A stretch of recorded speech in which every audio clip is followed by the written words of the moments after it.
जब मैं रात को घर पहुंचा तो मेरी पत्नी ने खाना लगाया। मैंने उसका हाथ अपने हाथों में लिया और कहा, मुझे तुमसे कुछ ज़रूरी बात कहना है। वो शांत बैठकर खाना खा रही थी। उसकी आंखों में कुछ दर्द सा साफ नज़र आ रहा था। अचानक मुझे नहीं पता कैसे कहूँ, मगर मुझे उसे बताना ही था। मैंने बड़ी शांति से कहा, मुझे तलाक चाहिए।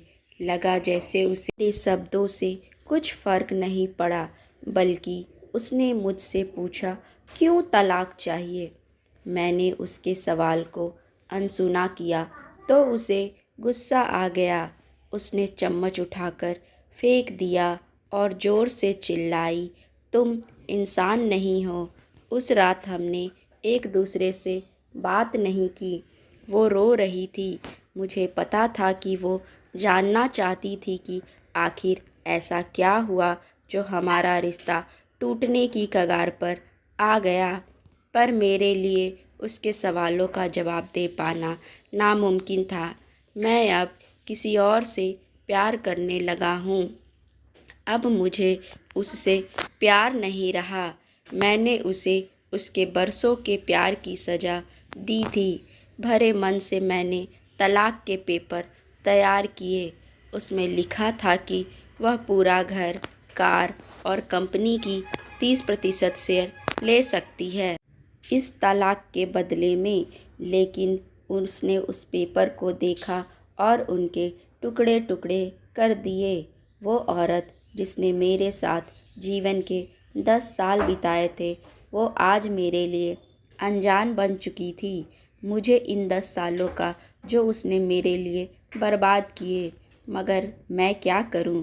जो हो चुका उसे मैं बदल नहीं सकता था, क्योंकि मैं किसी और से अपनी पत्नी से भी ज़्यादा प्यार करने लगा था। आखिरकार उसके सब्र का बांध टूट गया और वो फूट फूट कर मेरे सामने रोने लगी। मेरे लिए उसका रोना एक तरह से उसकी रिहाई के तरह था। तलाक की ये जो कई दिनों से मुझे परेशान कर रही थी, अब बिल्कुल साफ हो चुकी थी। अगले दिन मैं घर काफ़ी लेट आया। मैंने देखा कि वो टेबल पर बैठकर कुछ लिख रही है। मैंने शाम का खाना नहीं खाया था, लेकिन फिर भी मैं सीधे ऊपर जाकर अपने कमरे में सो गया, क्योंकि पूरा दिन प्रिया के साथ रहने और कई जगह घूमने के बाद मैं थक गया था। वो शायद रात को उसी टेबल पर लिखते लिखते सो गई थी। सुबह उसने तलाक देने की शर्तें बताईं। वो मुझसे कुछ भी लेना नहीं चाहती थी। उसे सिर्फ तलाक से पहले 1 महीने का समय चाहिए था। उसने आग्रह किया कि इस 1 महीने में हम दोनों वही पुराना वाला जीवन जिए जितना संभव हो सके, क्योंकि आने वाले महीने में हमारे बेटे की परीक्षा है। वह नहीं चाहती थी कि हमारे टूटे रिश्ते का प्रभाव उसकी पढ़ाई पर पड़े। मुझे भी यह ठीक लगा, मगर वो कुछ और भी चाहती थी।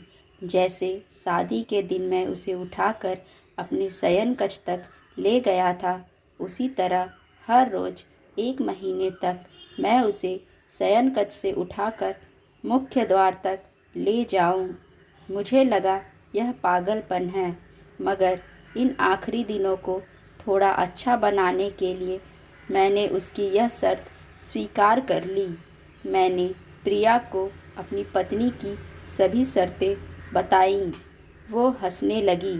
उसे लगा मेरी पत्नी कितने भी तरीके अपना ले, तलाक होना तो तय है।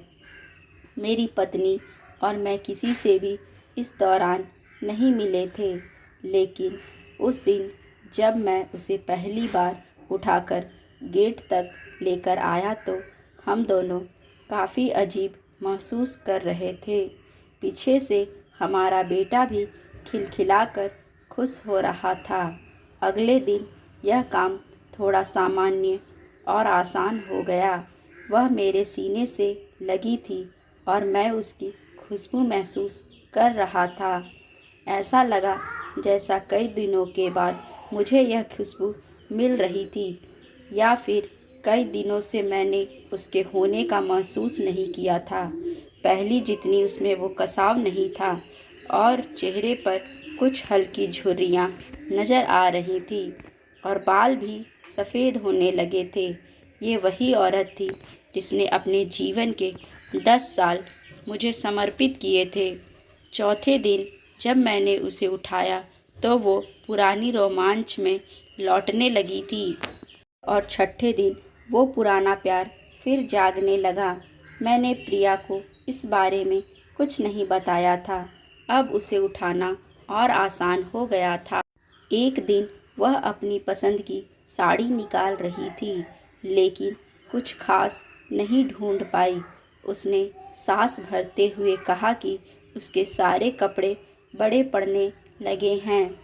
तब मुझे पता चला कि वह काफ़ी दुबली हो गई है और इसलिए मैं उसे आसानी से उठा पा रहा था। मेरे दिल को एक झटका सा लगा। उसने अपने दिल में काफ़ी सारा दर्द छुपा रखा था।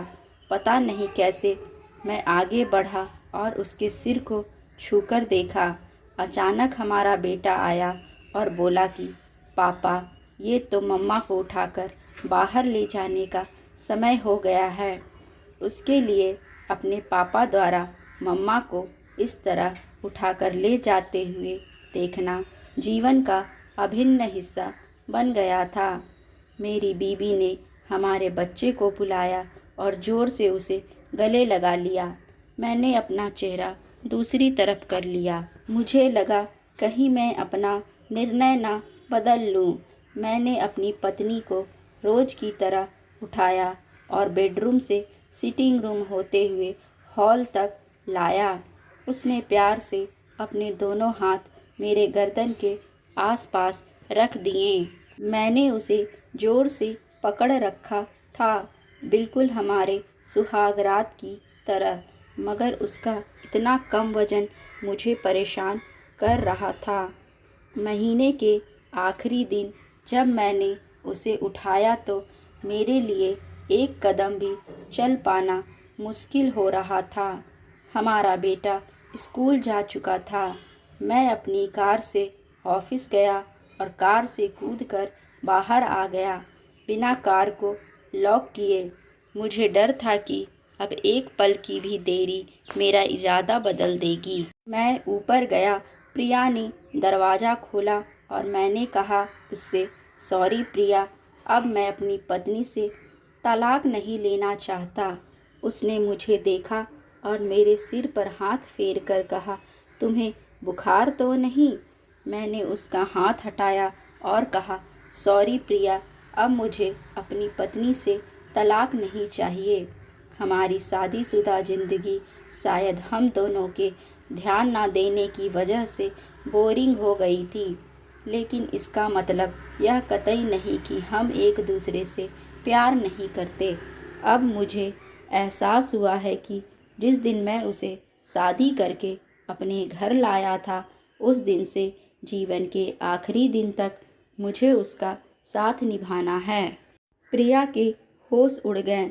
उसने मुझे एक जोरदार चाटा जड़ दिया मेरे मुंह पर। वह रोने लगी और दरवाज़ा अंदर से बंद कर लिया। मैं सीढ़ियों से नीचे उतरा और आकर अपने कार में बैठ गया। आगे एक फूल वाले की दुकान पर रुका और अपनी प्यारी पत्नी के लिए एक सुंदर सा गुलदस्ता लिया।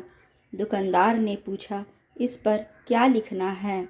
मैंने मुस्कुराते हुए कहा कि मैं तुम्हें जीवन के आखिरी दिनों तक यूं ही उठाता रहूँगा, मेरी अर्धांगिनी।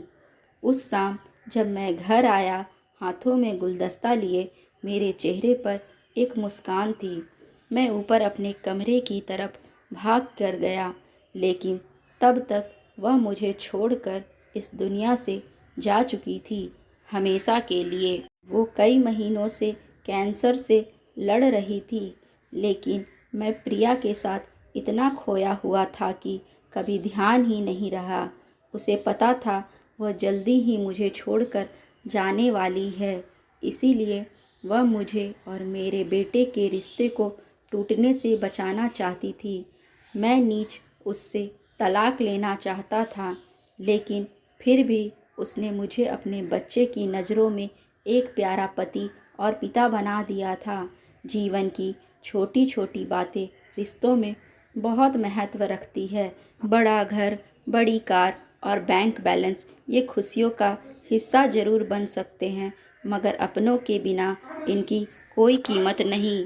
अगर यह कहानी पसंद आई हो तो लाइक शेयर करें।